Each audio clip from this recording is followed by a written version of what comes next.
Hello and welcome, Internet. I'm Gladiator. I'm joined here today with Black Templar, and we are doing the Season 8 analysis for everything. We're going to take a look at the playoffs and the finals, look at the statistics and how things kind of settled down and kind of made the playoffs of what it is. I can definitely say that Oh yeah. the semifinals were amazing to watch. Both games were very close, and the finals is really decent to watch. We'll go into it a little bit more, but Remember though, this has been the fastest playoff run we've ever had. well, we usually have a lot more players. This has been like one of the smaller playoffs we had since season 3, I believe. But I mean, it's not a big deal. It is what it is. With players, some people come in, some people leave. It happens. But we got a lot to break down, so let's break down the tiers of what we're gonna be doing, I guess. So first, we're going to definitely be looking at the semifinals, then the finals. Then we'll be introducing our usual list of MVP, big guy, blitzer, all that. We're probably gonna also take a look at the winner of the season and try to explain to you on the reason why his team was so successful. And we'll also take a look at some of the future teams that will be coming into Season 9. Put your seatbelts on, get ready for the ride, because we're about to do the analysis for Season 8. I wish I had a transition right now so I can play for the stream, but I don't have that. Either way. So which game do you want to break down first, Black? We should start off with the Cursed Suffering versus the Godlike Puns. That match was I would say it was a bit of a brutal affair, but this is one where I think Roger showed growth in that match, in my view. Yeah, Roger has came a long way since starting in the YouTuber League. Always having some bad luck or blaming the luck. That or his positioning wasn't the strongest, but in this game he was very strong with his team. I mean, heck, the stat shows. Granted, I will say this: the armor breaks were pretty decent for the Norse, considering that most of the dwarves actually have armor value 9. Yeah. But I mean, if we take a look at the statistics, I mean, it was very close to each other. I mean, the possession of the ball, how many blocks each of them had, the injuries inflicted, it was just crazy. But at the same time, you have to remember when Roger bested Joe in the quarterfinals, I had him to be one of the favorites to go all the way. But you got to remember, with Molt, I stated this before, before the match. I said, him and Molt, you've got to really outsmart Molt. And to Roger's credit, he really did give everything. He positioned well, he fought well, and in the end, Molt had to really pull a lot of bags out of his stack of tricks. You know what I mean? Oh yeah, if we can definitely say that. Just for everyone to know, Malt did win this game. It was a 1-0. Well, actually 1-2 victory. I do not understand why Blood Bowl has tournament misspelled. I just now noticed that. But there was a lot of key factors in this game. I mean, heck, we got barely Odin on getting hit out of this game. We had a Norse guy get killed. We had the Yeti get it would have been a complete knockout and everything, but the Yeti was apothecaried, and that was also a defining factor in the game. The Yeti wasn't in the game. As long as it did, then I would say that Roger probably could have won that game a little more easily. He could have, but like I said before, and I'll say it again, whenever you're going to face Molt, you have to really think of a way to out-strategize him or outperform him, and that's a very hard task. I mean, even a guy who's beaten Molt at least twice, and he's beaten me twice, it's not an easy feat. It's a very hard mental game against Molt, and that's why he's one of the top players in the league. Molt has really good positioning. He knows how to play the game. Even with down players, he knows what to do. He is an elf main, so he knows how to position his players decently, so then he can screen. He knows how to play the defense fairly decently, and he knows how to attack fairly efficiently. When the first half, the Norse was able to blitz into the ball, Roger wasn't defending or wasn't trying to defend the ball. He was going after injuries, which is a valid strategy. We'll go about that into my game. But the biggest thing with this game is, I would say if Roger defended his back line a little bit better for the first half, I don't think Malt would have gotten the touchdown. But at the same time, Malt positioned his players very decently to where Roger couldn't really attack him or try to position his players. He kind of just stopped and gave up on that point. That was a key factor in the game. And I would say that definitely Malt's positioning is better than Roger's overall. But at the same time, Malt had to do some risky stuff to be able to get away with what he had to do. Oh yeah. Just show, like I said, Roger has come along. He's learned. He's realized now that position is now key, and he's starting to realize how to do it right. I mean, granted, it took him all the way to get to the finals to do it, but at the same time, for Roger, it should be good learning experience for him to go into next season when he does return to see what he can accomplish with a team which, let's be honest, he might not get the best team. He's probably gonna get vampires. Better. I'm gonna say that. He's probably gonna get vampires. If they get there. Either way, I would say this, that his dice wasn't the greatest looking at overall average. There was a lot of ones, there's a lot of twos, and only 14 sixes and 25s. That's not a good roll for stat wise. Same with the block dice. It wasn't that great. He had a lot of skulls in this game. So him being able to hold on with that many skulls is actually very complimentable. Now we take a look at the Godlike Puns. His dice overall was really, really good. His block dice was amazing. And his regular dice, even though he had a lot of ones, he also had a lot of 4s, 5s, and 6s. That was really defining factors. Oh, yes. I mean, to be fair, Molt was more... Like I said, Molt held his ground well. He knew who to strike. He knew how to fight. He didn't go down to an old-fashioned brawl. He picked his fights very well. And that's the thing about Molt you've got to realize, guys. He's not a full-fledged brawler. He's more of a precision striker. He looks at targets. He tries to decide what's the best decision for it, and he strikes when he can. If he feels like his team will be slaughtered in the game, unless he's trying to win, he won't be making those risks. He'll be looking at the time. He's very strategic with how he plays. Yeah. I wouldn't say he's the exact same as me, but he has a lot of strategy similar to me, but I'm a lot more brawly. I main goblins and I actually love playing halflings and chaos. I won with chaos. I know how to play brawl a little bit better than someone that plays a lot of agi, but his positioning might be slightly better than mine when it comes to looking at the field. But at the same time, Malt's a really good coach. He proves it. But either way, really good match for Roger. Be able to come into the semifinals is the furthest he's been for overall season-wise. He has been to round 2 of a larger season, say for example I forget which season it was where he came to round 2, but we had a lot more players. Yeah. But good job, Roger. Keep up the pace, man. Can't really blame luck as much anymore. Granted, you had really bad dice, but with your success against Malt in this game, your growth has definitely succeeded to where you're now or at least now you look like a very decent coach when it comes to the luck of the draw and how you position. Yeah. Keep on working on it, because Malt was able to be successful with this. Of course, the dice, but still, good job. Yeah. Keep up the good work. Hopefully, we'll see you in the next season. And yeah, great game, a classic to watch. Yeah. But I think we can now segue into the next match, which that match went down to the wire. This match is an absolute classic. Not because I'm in the game or not, just because what happened for the victory and what the game went down to. You would not expect Els to be able to do what they did. But they did. You would not expect a turn 1 touchdown from the humans. You would never expect that. No, I didn't defend against it. I should have. But I didn't think he had that in his pocket. That was me underestimating my opponent, and I take full responsibility of it. But I'm not sad with my loss either. If you watch this game, I bring the humans to Pain Train Town.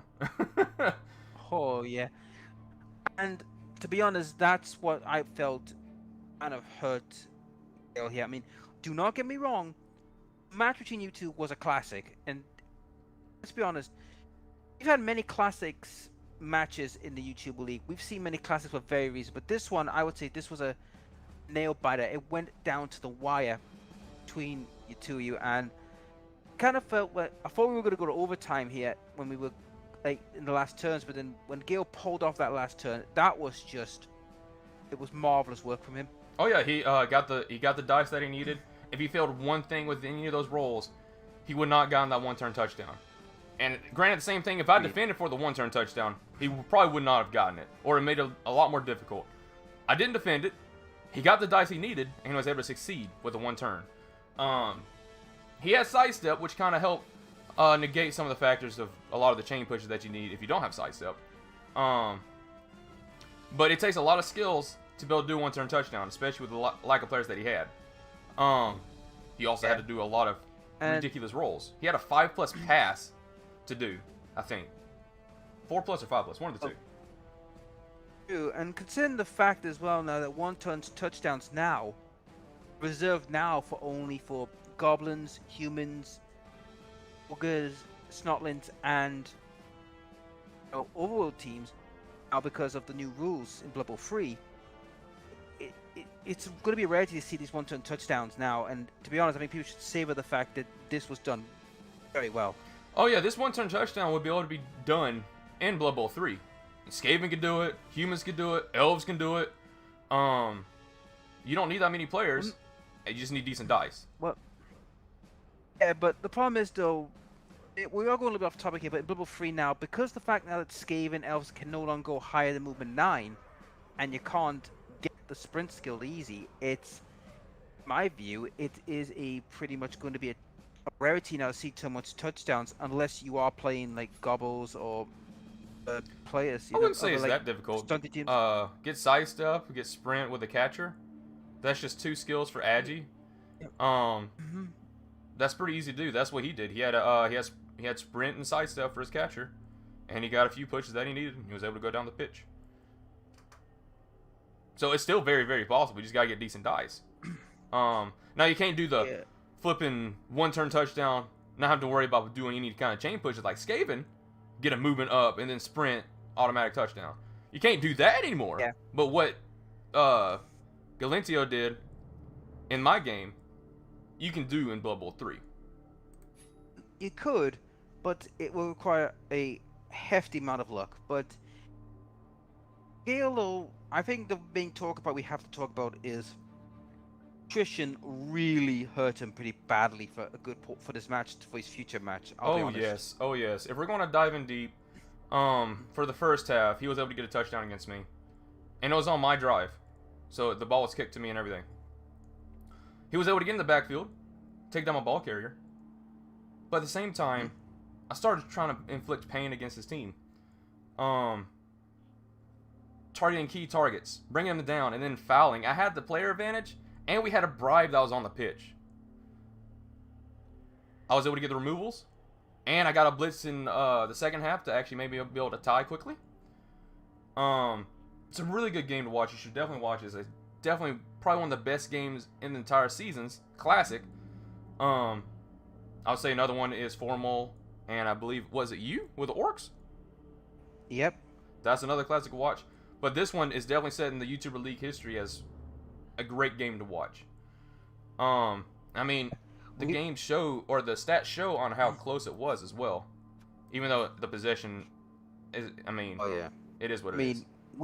We have there is a lot of games we could pick for classics, but this is among them, I would say, this match. Oh yeah, definitely one of the top games of all the seasons. I'm not saying the top, but one of the top. But, I do not feel sad with my performance in this match.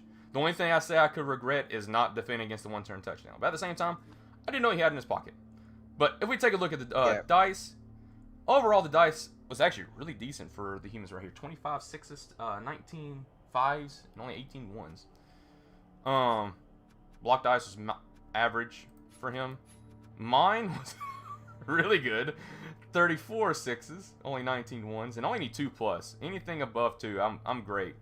Besides my my jumps, which I didn't actually do any blitzes with my jumps, like from Blitzer.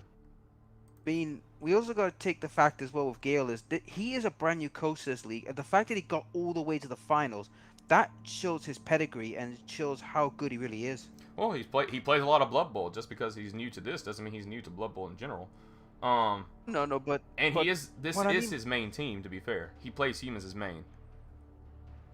Yeah, but next season though, which we'll talk about later, but I think next season this will be his true test to see how good he really is when he's given a team that he's not normally. I would definitely agree. This next season that Gal will get is definitely gonna be the defining factor in how decent he is with overall with Blood Bowl in general. He might be really, really good with humans, but how good is he with goblins? How good is he with ogres? Or how good is he with elves? Because we all know elves in this league, no one likes them. Besides, of course, the few like Malt. I can play elves. I can tolerate them. I'm not saying I like them, but I don't dislike them. I'm neutral. Yeah. Anyhow, shall we move on to the final and talk about how that went? Indeed. And speaking of final, let's confirm it just to validate everyone that yes, this match is definitely 100% done. So, let's take a look. The Godlike Puns versus Reichland All Elite. Malt won with a narrow margin, 1-0. Yeah. To be honest, the first half was a game of like hot potato with the ball. I mean, both sides were literally like they couldn't keep the hold of the ball long enough to do anything for a while. Mm-hmm. However, I have to admit though, Gale made one mistake, and that was getting his player sent off. That was reckless. Yes, I would not be fouling when you're down players. I don't think he had any spares either. He might have one spare. I can't remember. Regardless, the fouling, while is a strategic thing, but at the same time, you didn't have the players. That was a big, big chance, and your chance was cut. You got sent off. In a game like this, when it's do or die, the fouls might not have been worth it. No, they weren't. And to be honest, it was not the wisest move, I would say, from Gale's point of view. However, at the same time, though, Molt was struggling a bit at times to try and contain the humans. Mm-hmm. Eventually, I think we could agree that attrition finally reared its ugly head. Well, I mean, granted, we can say this.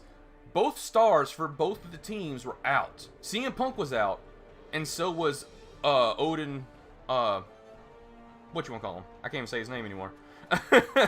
Barely Odin on. There you go. He was out. Mm-hmm. So the top blitzer for the human team and the ball carrier for the Norse team. So I would say, definitely considering the best players for the respective teams were gone. So that made this game even more strategic than what it usually would be compared to if you had those players to kind of make those deciding factors. Oh yeah, they would be deciding factors, but at the same time, the match was very, very close. I would say it did come down to one mistake, and you were caught. Exactly. With Malt, you can't really make any mistakes, which I'll definitely say this. Galentio did not make many mistakes at all. Maybe one or two. Of course, the fouling was a mistake, but his positioning overall was pretty decent. His boneheads was trash, though. Oh yeah, that's something that really hurt Galentio, but he did what he could, and I'll say he did very well for his first real season. Yes, this was his main team, but at the same time, he shows how decent he is in Blood Bowl at least. Yeah, but like we discussed, it's gonna come down to the next season when he is given like a team he's not normally comfortable with and see how he performs. Indeed. Definitely will say that either team could have won this match. Malt was able to get slightly better dice. But yeah, congratulations to Malt for getting another win in the YouTuber League. This is his second victory of the season. Now he's not tied with Oath, but he's getting closer. Um, but yeah, good player. Good job to both of you. But let's take a look at Malt's team before we move on to our best people list and Yep. show everyone why and how he really won and why he was so successful. So this is his team. We'll definitely come back to this because one of his players, or a couple of his players, is in the best guy list. But one thing I could definitely say, his berserkers though went through a lot of pain throughout the entire season. He went through like 3 or 4 berserkers. Yep. Imagine how much SPP they would have had if they lived. Oh yeah, but this is the thing about Norse. You've got to remember, their attrition is absolutely horrendous. But But go ahead. but considering he lost a lot of players, he still had the wherewithal to keep going. Because say right now, many coaches that like lose a lot of players, especially blitzers in Norse teams, tend to give up. How could he kept going all the way? Showed that his resolve and fortitude kept him through. Yeah, I mean, heck, it takes a lot of guts to be able to sustain an average of AV7 teams. Heck, I mean, just look at my elves. I couldn't get a leveled up lineman for a game. They usually die after they level up once. But at the same time, Maul was able to keep in. He didn't give up with his blitzers. His runner was amazing. That was definitely the key factor of this team. His Yeti was a laughing stock. Yeah. He can make some decent plays, but he was definitely a laughing stock of this team, roaring in everyone's face or failing his GFIs in the rain. Definitely funny to watch this guy. Yeah. But still, really good team. He has a bench, so this dirty player was a deciding factor in some regards of certain teams in some games. Not the make-break player. This is the make-break player, and Berserkers were decent. The Overnerds held the line. But yeah, really good team. Really good coach. Anything else you want to add on to this for Malt Black? Not really. All I can say is well done, Mode. You did well. You made it. You've won your second Blood Bowl final. Congratulations. But now you're gonna have to deal with a team that you probably will not like. That is true. He's played with a stunty team before. He played with the Halflings and did fairly decent with them. Was able to destroy a Norse team, funny thing enough, with Blonde Cow. Yeah. Now I want to touch on that. Have you noticed that when it comes to anything with Blonde and him, Blonde tends to get the short end of the stick? I don't know what it is, but Malt does get really decent dice with most players. I don't know what it is. It's just luck of the die. He does get decent dice against a lot of players. Against me, he usually gets better dice than me, but Against me, it's 50-50. It's like, what's gonna happen on the day? exactly. But either way, let's take a look at our list of best players. We won't go over MVP. We'll do that last because there's just a lot of teams to go through. You best explain to any new viewers what this is all about. Well, Those who are unaware, go ahead. for unaware, this is a list of what we would believe if we were allowed to pick any player to form a team. This is what we would consider the best team for this season. Now, on average, in the last previous seasons of analysis, we usually have 1 or 2 guys that we have an idea, and we definitely have the best idea for the best guy. This season, there's so many good players that defines teams, we couldn't really pick. So we're going to make it a little bit easier and go through all the teams and select the ones that are definitely the best of those respected teams. So, but before we do that, we're going to do that last. Let's go down our list. Let's start with a big guy. Yep. And and it's we had 2 contenders. And it's Mob. We have First Degree and we have Bluto. But we look at the skills wise, and First Degree, it's just way more scary. So he is definitely the winner of the big guys. Yep. And to be honest, if I didn't have my technical issues, I would have thought that I would say First Degree could have gotten more, or one of the players could do more. But because technical issues forced me out, it was just I think First Degree would have been an absolute monster if he was allowed to run riot in the playoffs. You know what I mean? You'll be fighting me, so claws wouldn't be as a big of a factor. But him having Mighty Blow and block would have been. Yep.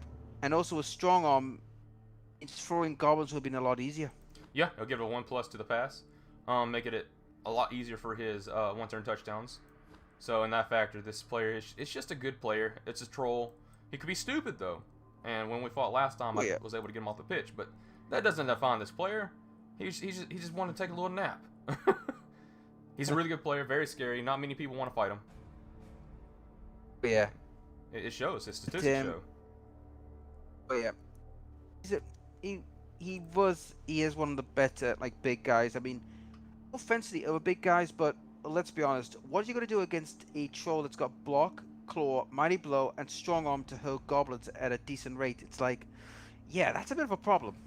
Well, I'll definitely say the block, claw, of course, and have mighty blow. That's just scary. It doesn't matter which big guy has it.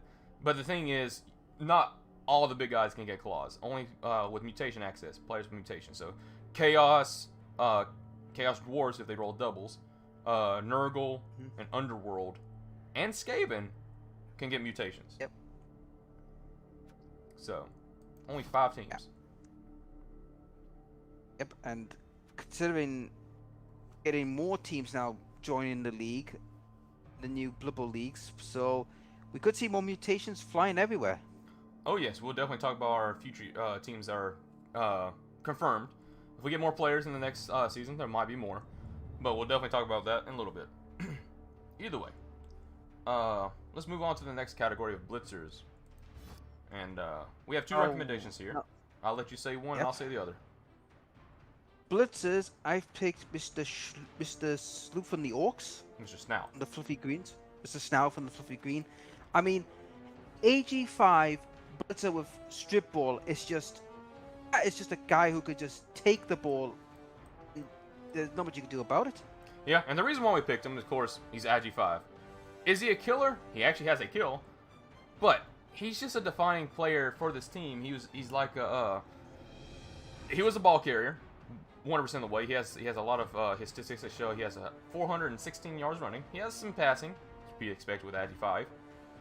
But he was also a blitzer. He went after the ball carrier and took the ball and made sure the other team couldn't take it back. And plus the fact as well, I mean, it's practically an elf in disguise, but when you look at the fact as well that he could literally jump into a cage, smack the opponent, take the ball off him, it's like, your cage was safe when he was around. Essentially, unless they have strip ball, then you have to luckily try to bring him down. He only has block, so if they have dodge, it's going to be a little more difficult. But not many players had sure hands.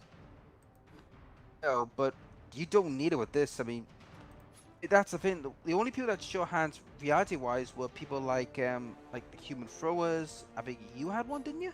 I did not.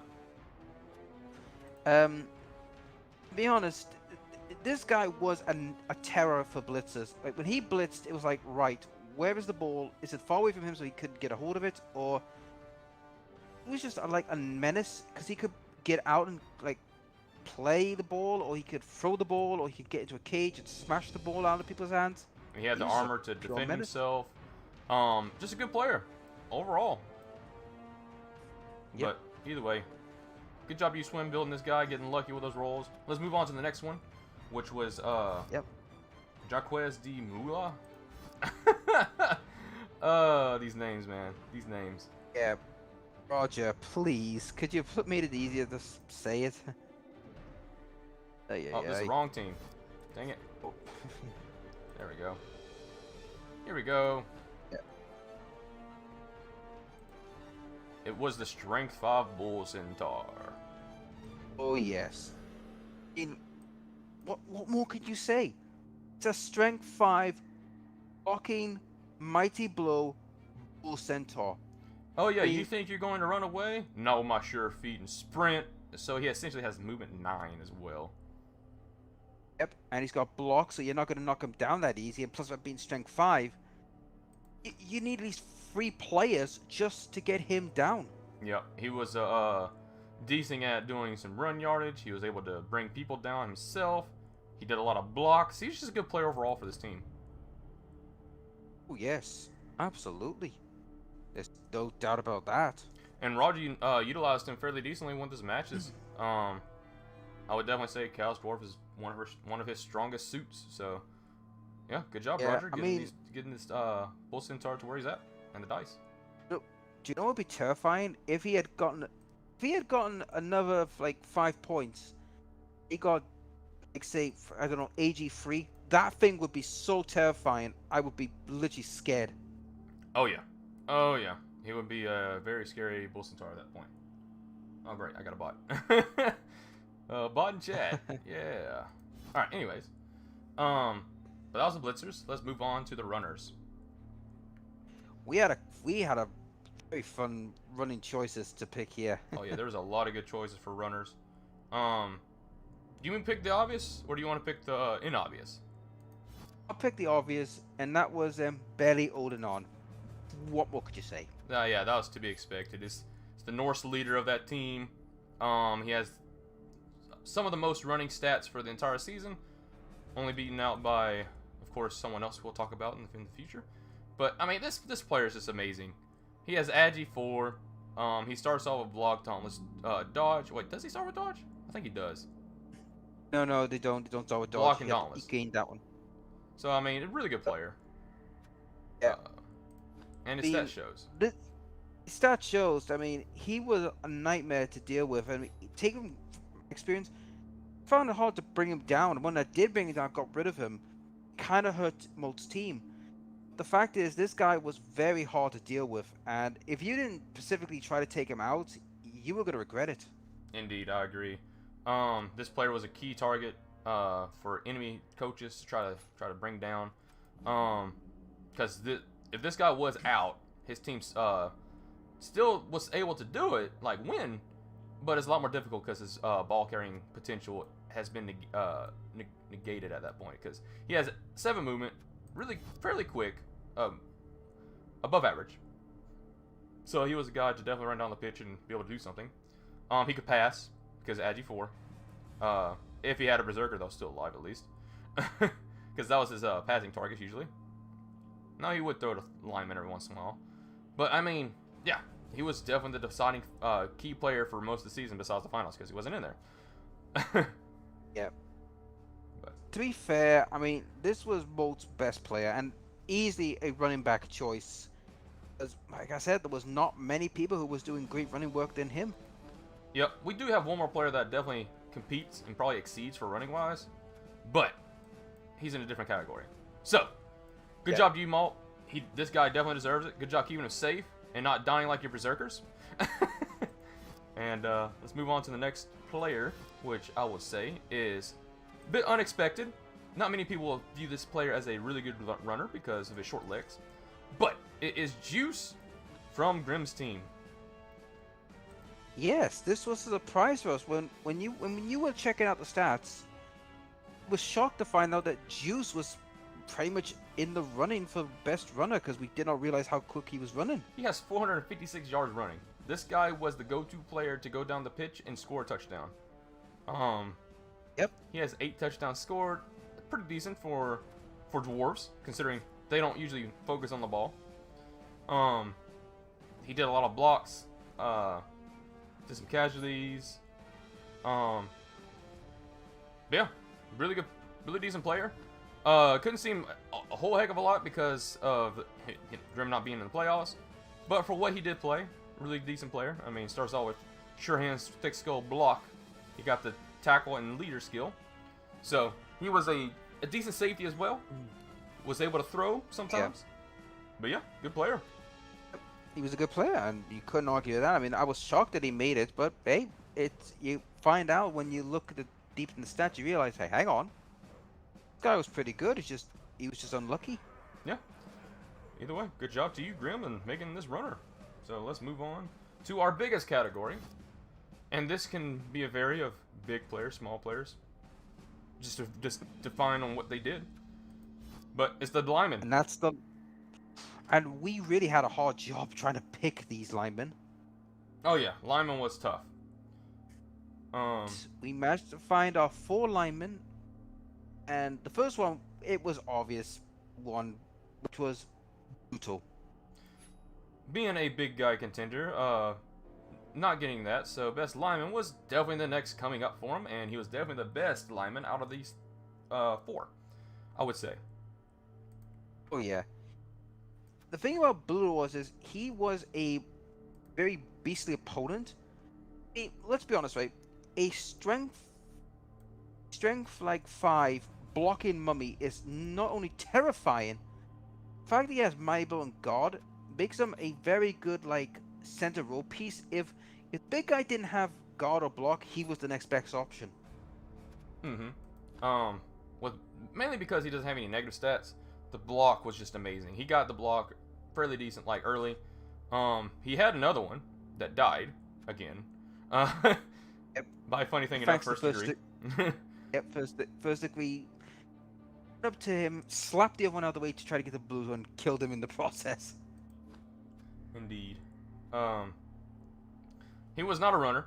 He was not a ball carrier. He was a killer, and he got 2 kills. I think one was actually Bubble on my team. Yeah. No doubt Blue deserves his place in the lineman. He would, if you put him in the line in a good team, he was just a freaking monster. Oh yeah, it's gonna be hard to bring him down because of strength. It's gonna be hard to bring him down because of his block. It's just a good player. Simple as Yes. that. And our next one that we're going to talk about for a best lineman, I'm going to go to the Lizardman, and we are going to talk about Sarah. Yes. I mean, Sarah was a good player in her own right. I mean, it was a shame that, who Joe got, which was Roger, but to be honest, Sarah was a good, like, block, like, Mighty Blow piece. I mean, this one was just she was just good at, like, diving into battles, trying to bully teams to submission. And here's the biggest thing about Sarah that made us decide her. Yeah, 3 kills. 3 kills. Yeah. That's probably the most for an individual player of the season. Yes, and believe it or not, guys, it is rare for any one player to get more than 1 kill. It's very hard to do. The fact that Sarah got 3, you can't ignore that. That is something you can't ignore for a lineman. Granted, Bluto had 2, but yeah, Sarah just had 3 for just straight killing potential, and of course Sarah actually had more blocks as well. Sarah was the player. It's hard for Lizardmen to get very high levels and throughout the season because, of course, they don't start without anything, no skills or anything, just have strength 4 and a lot of movement, decent armor. But yeah, just with Joe getting the roles that he needed for the deaths, yeah, just unfortunate that he couldn't go any further than fighting Roger twice. And sometimes that happens with our playoffs, with how things run down with how players play throughout the season. Yeah. Either way, Joe, you did great. Calm down. Maybe you come back, and we'll see you in the future season. But either way, let's move on to the next one. Yep, and this one is another big guy. It's from the Orc team, and that was Mr. What's his name again? I forgot the Black Orc. Mr. Snotling, yeah. Mr. Drooling. Drooling. Yep. And the reason we picked him was because he's the only player in the entire league that made an interception. Yep, he had an interception against me. He has 2 kills in his name as well. He did a lot of blocks, a lot of inflicting injuries. He has Mighty Blow, to be expected. And he has Blodge. A blodging Black Orc, Mighty Blow. Yeah, that is nothing to sneeze at. I mean, he has a lot of, like, staying power. He was killing, and the fact that he could intercept the ball also makes him a pretty good, like, blocking piece to stop anyone who's trying to, like, do a cheeky pass. Yeah, he got lucky with the interception against me, rolling a 6. But that kind of decided that game against me and him. So, just a good play overall. Getting that interception was definitely a big thing for him, for being a contender. And the kills, of course. But, yeah, another player for Swin. But the final player is a bit of a surprise, probably for everyone. But we went with the Amazons, and it was Scotty. Yeah, Believe you me, guys, this was not easy. Well, struggling to find a final one because so many good players, but we picked Scotty because a strength 4 blodging guard piece, which is you couldn't ignore it. No, in fact, it had to be taken out so for a team to be successful. The fact is, as well, I mean, yes, the losing the movement would hurt most teams, but if you're just a line woman kind of player, which these blitzers are technically, don't have to worry about movement. You just need her just to be there, just to help out, and just absolutely just bully certain players. Mm-hmm. But either way, Caveman played fairly decently with the team that he had, and it showed. And Scotty was a defining player of this team. Now, shall we move on to our receivers? Because I think this is where your department kicks in. We can go to receivers or quarterbacks. It's up to you. Go receivers, because I think this is more your field. Well, I am the only elf player left of the season, so... Either way, yes, let's talk about receivers. The best receiver overall is not a surprise to anyone.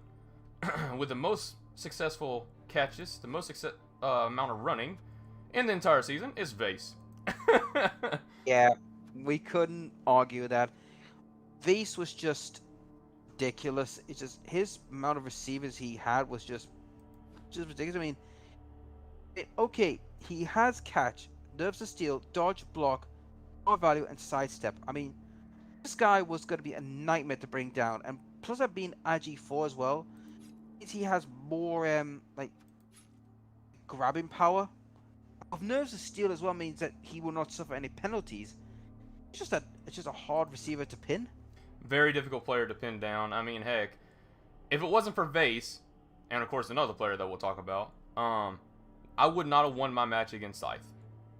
This player, after the blitz of the against the Undead in the playoffs, grabbed the ball with his nerves of steel and then dodged through 4 tackle zones to be able to run down the field, and he didn't go down against the blitz.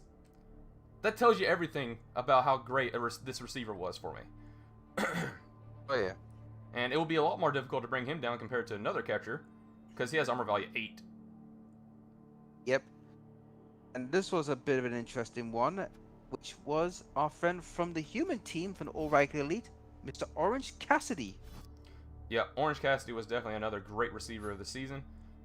They probably had a lot more stats-wise, but for defining a game, this was also a player, because Orange Cassidy was the one-turn touchdown catcher that won him the game against me. I mean, if we look at Orange Cassidy, I mean, let's look at it this way. He's got dodge, which is a standard for them. Catch, block, question dauntless a little bit. I do question that a little bit, and sidestep.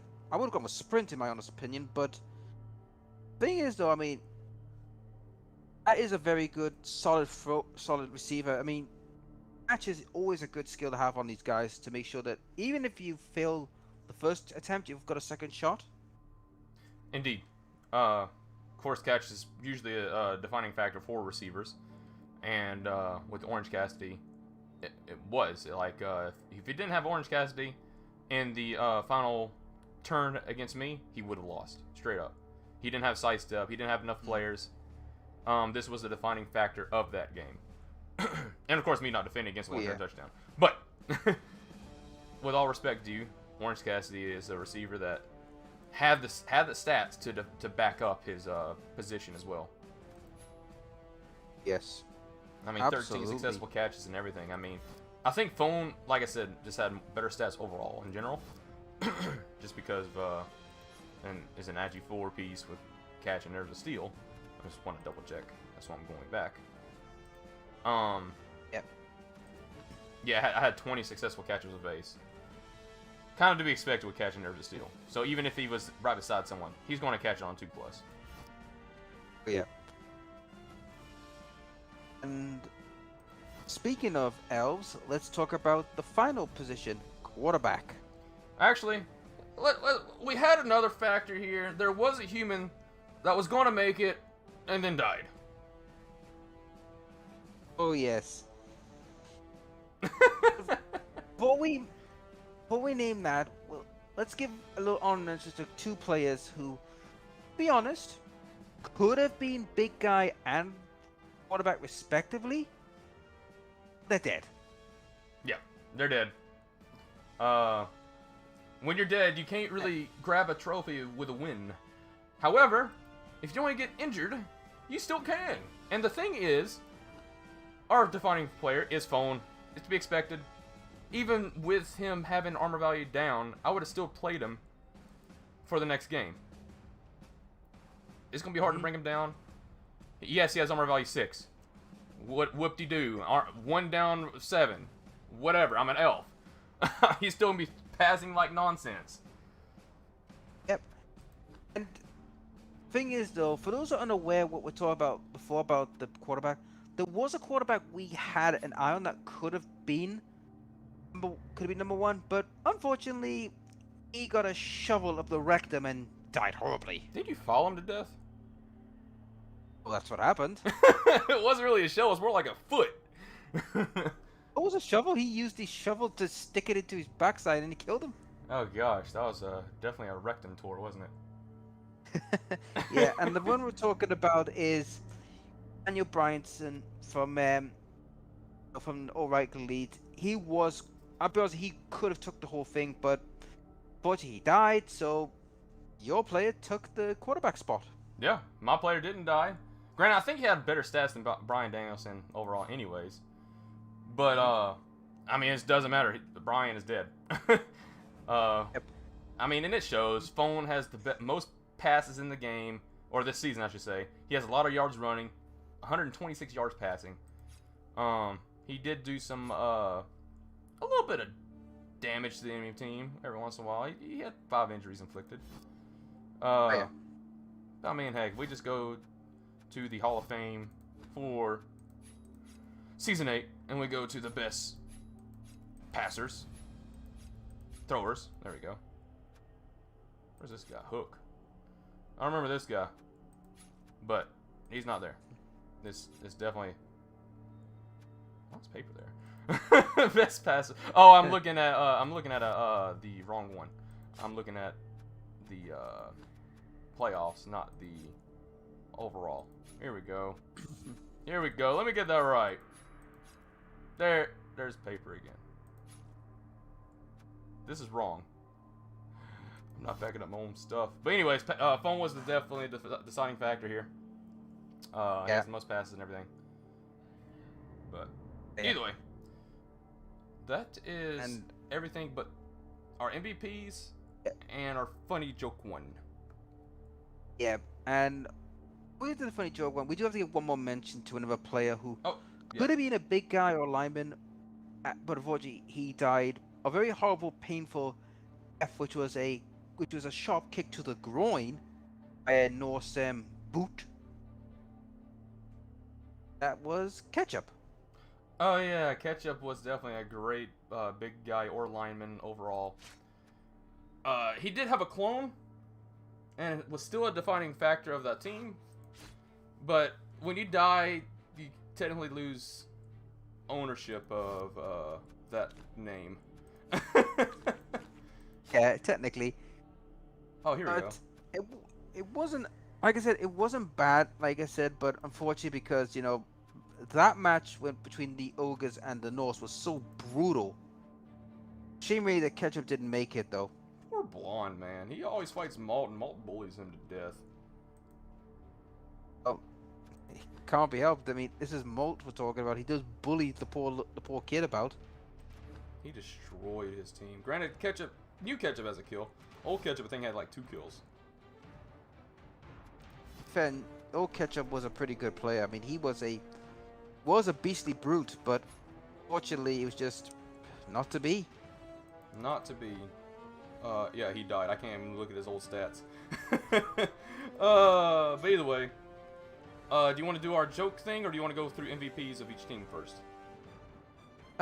Let's go with the joke. Let's get him out of the way, because I think I don't really want to keep the poor bugger waiting to have his time in the light, or dim light depending on your situation. Well, we got two players. Do you wanna start out with the kind of surprising one or the more obvious one? Let's go with the obvious one. And which one would you say Which is one is that? The dead one or the one that's just always on the ground? One was on the ground. That poor bugger just couldn't catch a break. All right, let's go back to my team. Oh shoot. Yeah, it's this elf right here. He sustained so many punches, man. I always put him on the line. He always got hurt. The block sustain was 50. He got KO'd a lot. He got injured a lot. It's only badly hurts. But yeah. And the reason why we did this, we go to the Hall of Fame again. Hopefully I can find it correctly this time. There we go. Biggest punching bags. We don't count the Bouncing Warriors, where they're a crappy team. Is this guy. This guy. Yep. And he's not even a theme name. He's just a random guy I hired. Yep. The fact is that he kept on getting bashed on his keister more times than I care to count. Yeah, he was getting punched a lot, man. Oh, yeah. He had the score of a 9 with this. Or no, 8 of this. And the next player for the biggest punching bags is Pledge Louisel. Yeah. Not really surprising when you get hurt a lot. Oh, that player's been retired.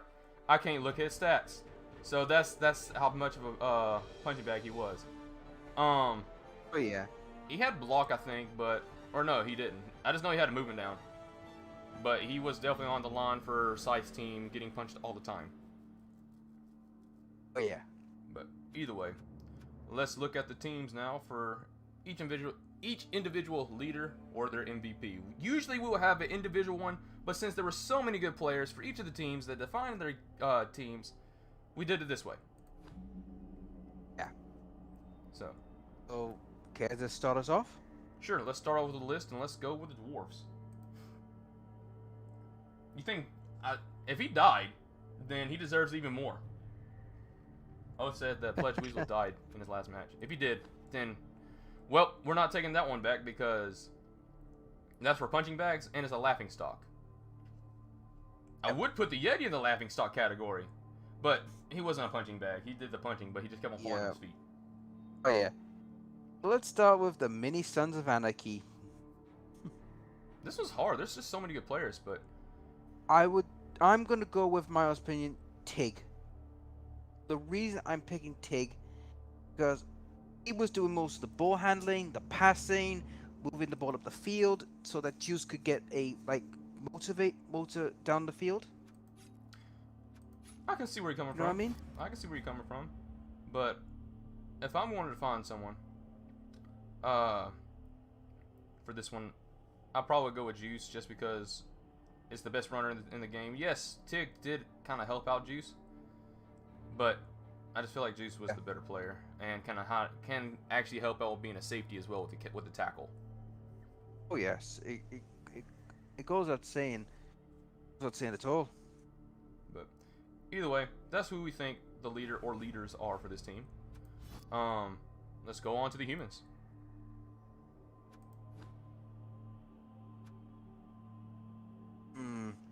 Well, to be fair, we have to go with... I'm going to be honest with the humans. I would say it was pretty much going to have to be CM Punk. Yes, I would definitely say throughout most of the season, besides, of course, the finals, CM Punk was the leader of this team. The Blitzers did help out a little bit until they got killed by a foot of elves. But yeah, CM Punk was definitely the defining player behind Bryan Danielson that died. Oh yeah. But CM Punk took up the mantle and took charge of this team. And that's probably why they lost the finals, because CM Punk was not in the game. Curse you, but... darn elves! But without CM Punk was the who led the team for that team. I mean, heck, CM Punk was a great contender for best lineman or blitzer. He was also one of our contenders for individual MVPs, but since there's just so many of them, we can't really put in that category. But yeah, CM Punk is definitely the leader of this team. Oh yeah. Let's move on to yours. Oh, I've got a few that might fit the bill for this one. Well, I'm going to say your leader was probably First Degree. Now, I will say, I would have. Juvenile is also a really good contender for leader. But I take that back. Juvenile is your leader because he's the one that kind of brought your team out of the brink of a lot of different games. Yeah. So, I mean, don't get me Juvenile's wrong. War Crime, First Degree were like the players who did a lot of things, but Juvenile was the guy who kept on like getting me out of trouble from time to time. Strength 3 Goblin with claws. He was stunty. So, a player you wouldn't expect being scary but the thing that made him scary was the claws. But at the same time, he did a flipping pass. That was Grand Theft that he did the long bomb pass. Oh, well, someone caught it. Was it him that caught it? He was the one who caught it. Yeah. But he was able to steal the victory for that game for you, I think. Oh yeah, but the funny thing is though, when it comes to this team, Juvenile was the one who pulled me out of the crapper a few times. And when you look at the facts as well, I mean, don't get me wrong, First Degree was a monster and War Crime was a solid player, but Juvenile was the one that did all the work. Yep. Either way, really nasty, ugly goblin that no one really wants to fight, and everyone always targets. So good job to you, Juvenile. Let's move on to the next team of the Lizardmen. And to be honest, I would say the one for the Lizardmen, it is a hard choice, but I would go with the Skink. With the movement and the sprint. Thessa. I'm gonna name? say the rest of the name. I just know I can say Thessa, so I'm saying Thessa. Yep. It has a lot of run yards, a decent amount of touchdowns, some blocks. Yeah. But I'm gonna say Sarah. The fact that I'm gonna say Sarah. Yes. The reason why is because when the team was down players, Sarah did the killing and try to bring it back. And it actually put joy back into the coach to make him try to play some more, instead of giving up and forfeiting. But that's my thought. It was a morale booster here with Sarah. Yeah. But shadow of a doubt.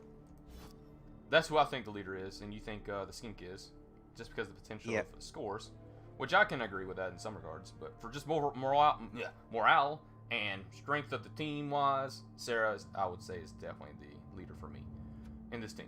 Okay. But let's move on to Swin, which I think this is kind of a given. Oh hell yeah. Mr. Snout. Yeah, no question, no argument. It's just an all-around piece that did everything for this team. Got the ball, blitzed. It could actually blitz into cages and take the ball because of the strip ball. And with the attrition that the Orcs can do, and did do, they weren't fluffy, they were punchy. He just took advantage of everything. Yeah. I mean, it's a shame the Orcs didn't get further in the season, but the fact is that Mr. Snout was just an absolute monster of a piece to deal with. Indeed. I don't want to fight him. I'm glad someone else did. Good job, Malt. Wait, was Malt fought? Did Malt fight him? Was that no, that was Gal. That was Gal. That was not Malt. Malt fought the Amazons. Oh, Gal was one who took him out.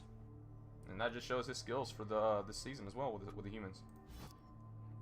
But yeah, good job, Swin. Getting those lucky rolls with the Agi 5. It's not like you were flipping losing with like 4 or 5 ogres essentially with no stupid. But whatever. Oh shoot. Now moving on to the Amazons. And this one was hard. Pretty hard as well. There's a lot of good players in this team. Oh yes, I mean the Amazons have plenty of good players, but I think the pick of the bunch has to be Hilda. In my view. I agree.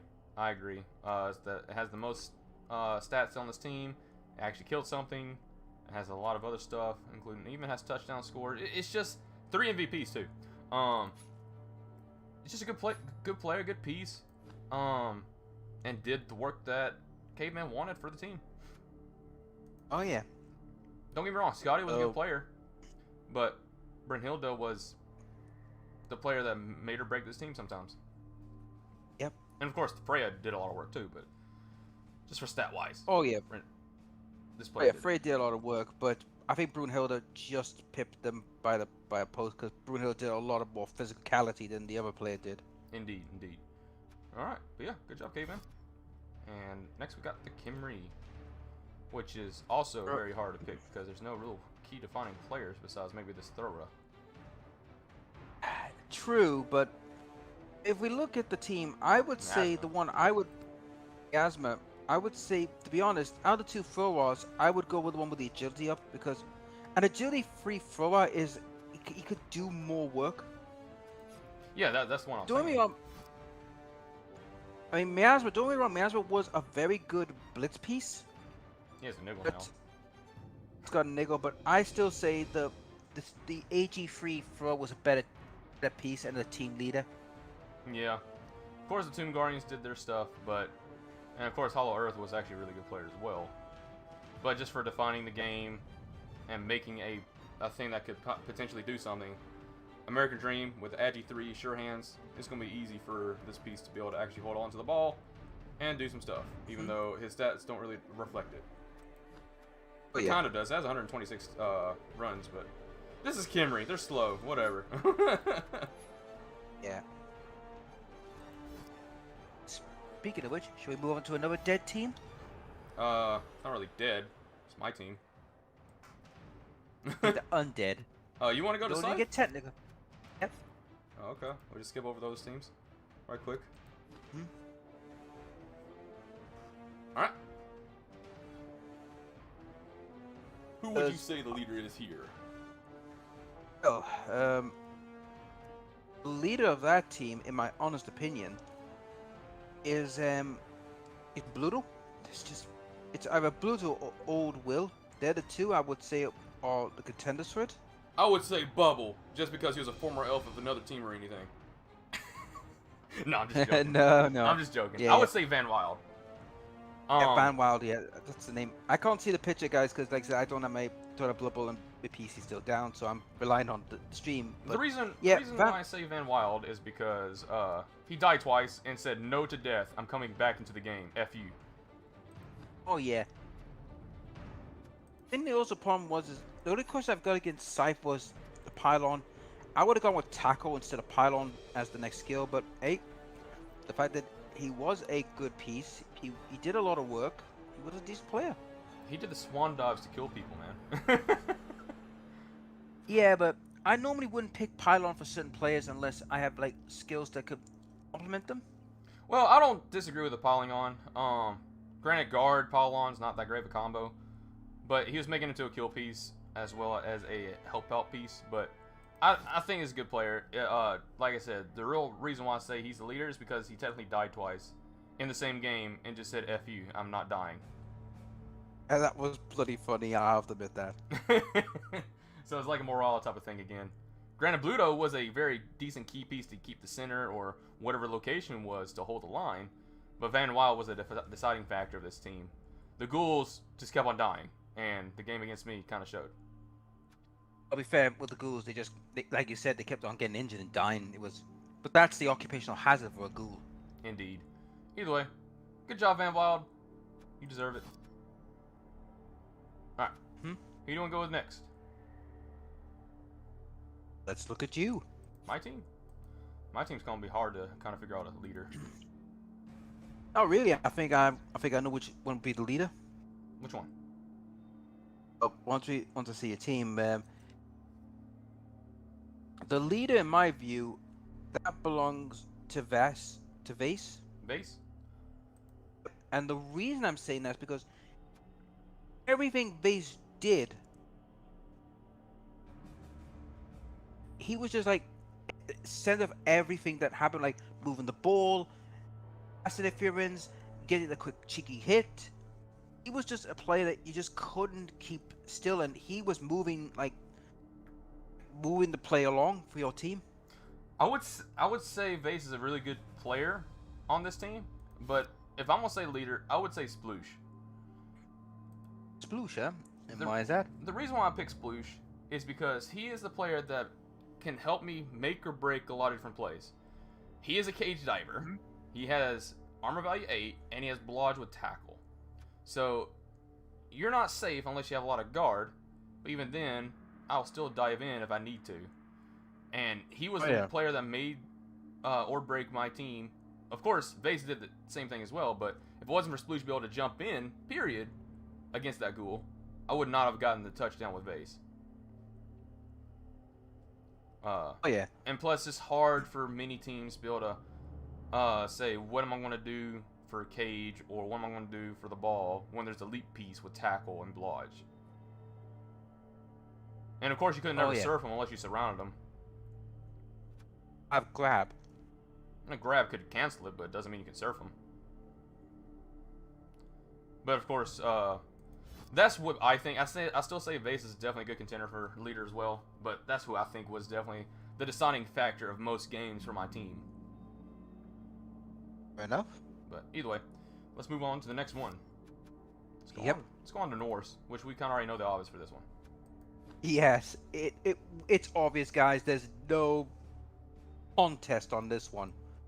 Barely holding That on. is, yep, barely holding on. I mean, it's no contest. I mean, the guy was he was doing everything for that team. Picking up the ball, passing, moving, tackling, punching. This guy was just doing everything for that team. I wouldn't say he was punching, but he was a decent, okay safety. He did try to bring him in if needed for more pressure as well. And I would recommend a blitzer for this team, but they kept on dying. The thing is, though, as well, with Barely Odin as well, is he was so key to that team, because if he was ever taken out, which proved again, my game, once he was taken out, that was it. His team just fell apart. Indeed. But either way, good job to you, Malt, making that player, being successful, even though he wasn't playing in the finals. Let's move on to the Chaos Dwarves. Yes, now this is a team that's pretty hard to choose, because I could only think of 2 players that could fit the bill. Yeah, and that's definitely the Bull Centaurs. Both of them were definitely key players to this. They helped out each other. They're kind of like twins in regards to the team. One was higher strength, but the other one was more killy. Yeah, it's pretty hard to pick with these two because they were both as good as each other. But we're going to pick one that's going to be the main factor leader. I would say the top one. The strength. I cannot pronounce the name. Yeah, strength 5-1. He was pretty much make or break play when it came to running the ball, breaking up a cage, or attacking certain pieces. That's what he was good at. Indeed, and it was able to do a successful pass, also a successful catch with Agi 2. So yeah, good job. And we have one more team to worry about, which I think is the Ogres, which we kind of already know is his resurrection form of Ketchup. Of Ketchup. Was the soul of the team. He was in like heart of battles. He was not easy to go down. He was gambling to see if he can live after he did a Polygon. Yeah. That as well, and plus the fact as well with Ketchup as well. His last life form was better, but he did recover to do better. But he was pretty much the soul of that team. He was doing a lot of the work. Well, Ketchup in both in this team and his previous team, where he died, he was the player. So that's why we're picking Ketchup. Yeah. But either way, that's all the teams. And that's what we think the leaders, which would be the MVPs. Definitely would say the top 4 would be Barely Odin on, Mr. Snout, my Blitzer. Those are definitely the top 3. Of course, CM Punk was in there as well, but with that negative trait, he would be on the bottom end of those. But for showing off wise, for being a leader of the team wise, he's definitely in that top 4. Yeah. But either way, I agree. That's in this segment. I guess the last segment would be telling about what kind of teams are available for Season 9 so far. We might get more, but for what we know at the moment in time. So, for those who are unaware how this works, for the draft, we had a roll off to see which teams would make their appearance in the next season, and these are the teams that are currently available to be picked next season. So, if you would mind, Mr. Gladiator, would you mind showing the teams that could be available next season for people to pick? Well, I don't have a list, but I'm trying to find the list that I wrote here. But either way, I do know that humans are going to be in there. I do remember that's one of the picks. And remember, humans, halflings are coming back after a season-long absence. Halflings are not coming back. That was goblins. I was goblins. Vampires are coming back. I gotta... vampires... I gotta explain a little bit about that.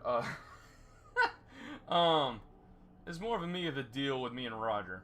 I was telling him if he could play next season, I might let him play vampires. That's more of trying to get another player for next season.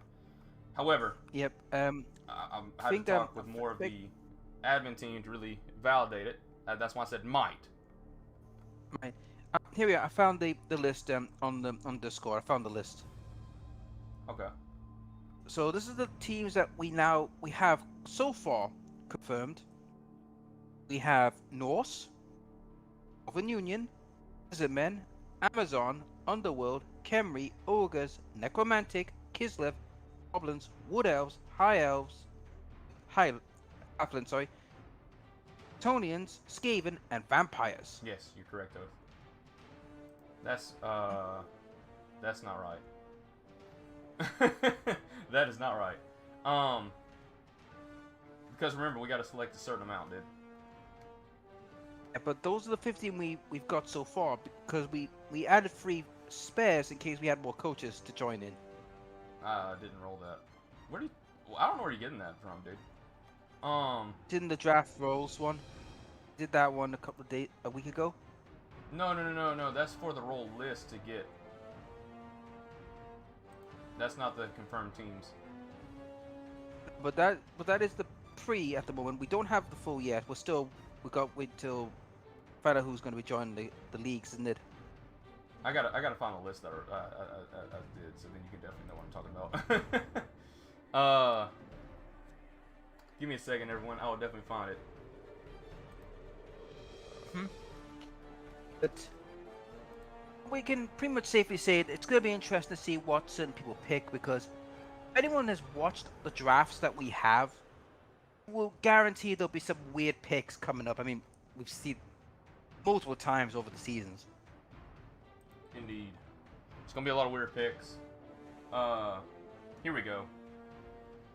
Alright, so these are some of the teams that have been confirmed. We got the goblins, we got the Norse, we got the ogres, we got the humans, we got the high elves, we got the dwarves, we got Nurgle, we got undead, chaos dwarves, dark elves, and orcs. Those are confirmed. If you want to look at that for reference, it's on February 22nd at 10 a.m. or 10:30, you might say, my time. Yeah. I mean, team I'm hoping to get it. I was hoping to get Skaven, but I probably won't get them because, well, you know what'll happen. Well, they're not here on the list yet. Yeah. Here, let me pin it so then you can see it. There we go. Now you can see it. See, that's when I announced it. So yeah, a lot of decent teams here. Probably the joke teams would be goblins and ogres so far.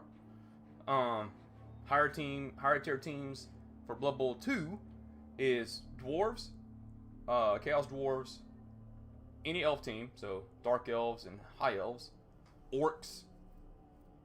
Those are definitely tier 1 teams. Tier 2, Nurgle, chaos, chaos dwarves, and undead. Those are tier 2 teams, and goblins and ogres are tier 3. Oh yeah, and tier 2 is Norse as well. Forgot. Mhm. So, ogres, dwarves, no Skaven yet. High elves, dark elves, no Bretonnia yet. Chaos, no wood elves. No Lizardmen. Norse, undead, no Necro. Nurgle, no Kimmery. Chaos dwarves, no Amazons. Maybe vampires, depending on the situation of what I have to do with the conversation. No Kislev. Goblins. There is goblins. No halflings. No underworld citizens. Ogres are there. And no Elven Union yet. So yeah. That's what we got. Either way, that's mainly it for the analysis for Season 8. And a little bit of things to look forward to in Season 9. And yeah. We'll talk to all of you in the next analysis or video of me playing as the team for next season. We'll probably do a bit of a pre-video of Season 9 as well. And hopefully I'll be back on a computer to play Season 9. You should be able to. Should. Either way, thank you all for watching. Take it easy. And we'll see all of you in the next live stream. Later.